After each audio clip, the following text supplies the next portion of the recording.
Welcome to border village Thang, last village of India, distance 3.5 kilometers. এখন আমরা পুরো একদম বর্ডারেই আছি। এখানে লেখাও আছে Indo Pak border view point and you are under enemy observation 200 meters ahead. এখনো 2 কিলোমিটার মতন বাকি, তবে রাস্তা খুব বাজে।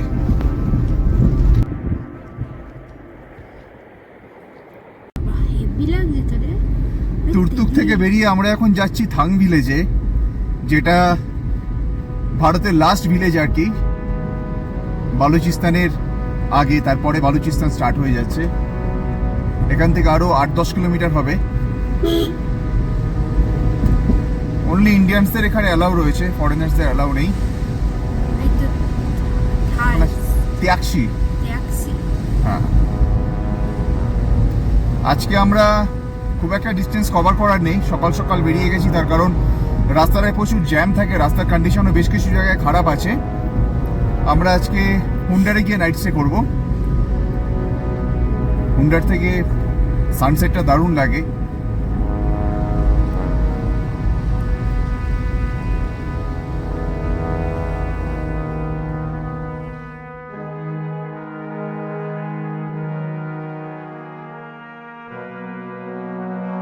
Welcome to border village Thang, last village of India, distance 3.5 kilometers.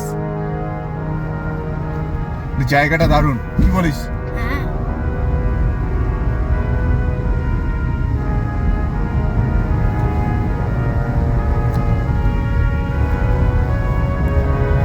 যখন আসবো না তখন তুই একবার নিচে দাঁড়িয়ে একটা গাড়ির ছবি তুলে, ঠিক আছে? এই বিনারে জায়গাটা এখনো 2 কিলোমিটার মতন বাকি, তবে রাস্তা খুব বাজে।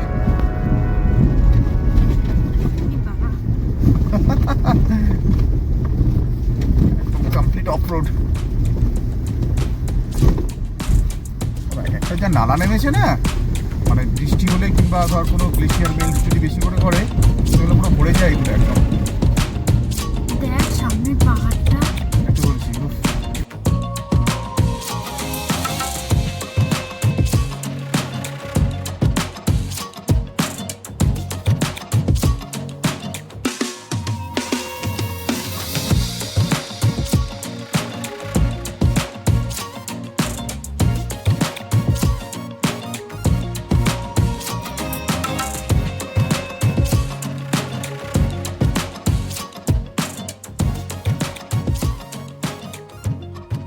এখন আমরা পুরো একদম বর্ডারেই আছি।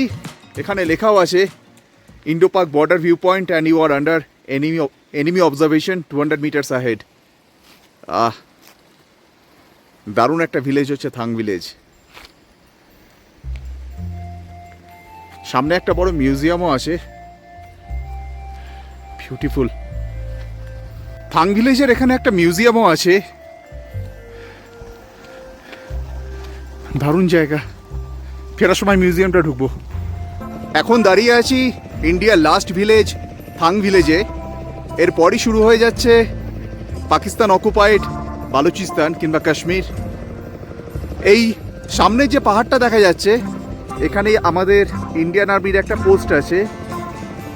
হয়তো এই ভিডিওতে পুরো আসবে না, সাদা সাদা কালারের যেটা দুটো দেখা যাচ্ছে ওটা হচ্ছে ইন্ডিয়ান আর্মির বাংকার।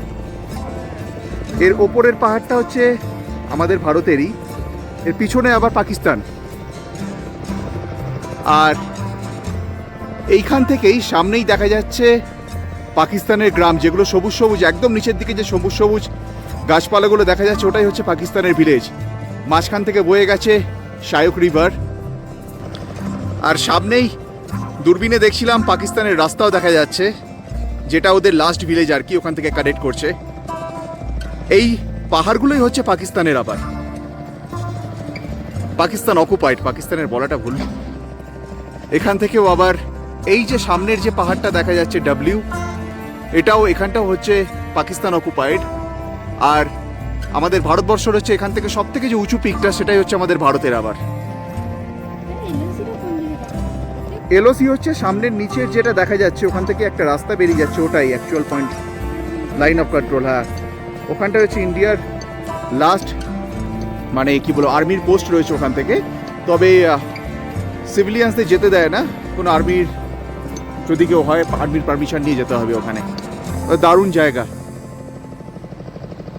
এখানেও বাংকার করা আছে দেখিনি রে। আহ, দারুণ দারুণ। 71-এর যুদ্ধের আগে ভারতের থাং আর পাকিস্তানের ফার্নু দুটো টুইন ভিলেজ ছিল। 71-এর যুদ্ধের পর দুটো ভিলেজই আলাদা হয়ে যায়। গ্রামের লোকেদের থেকে জানতে পারি যুদ্ধের সময় অনেকের ফ্যামিলি মেম্বার পাকিস্তানেই রয়ে গেছে, আবার পাকিস্তান থেকেও অনেকে থাং ভিলেজে চলে এসছে। 71-এর যুদ্ধের পর যাদের সঙ্গে আর কোনোদিনই যোগাযোগ হয়ে ওঠেনি তাদের।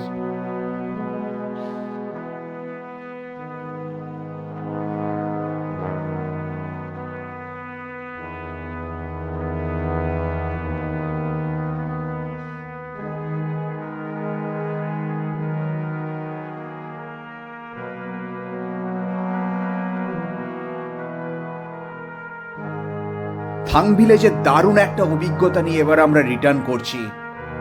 এর পরের ভিডিও শেয়ার করব আমরা আমাদের নুব্রা ভ্যালি জার্নি।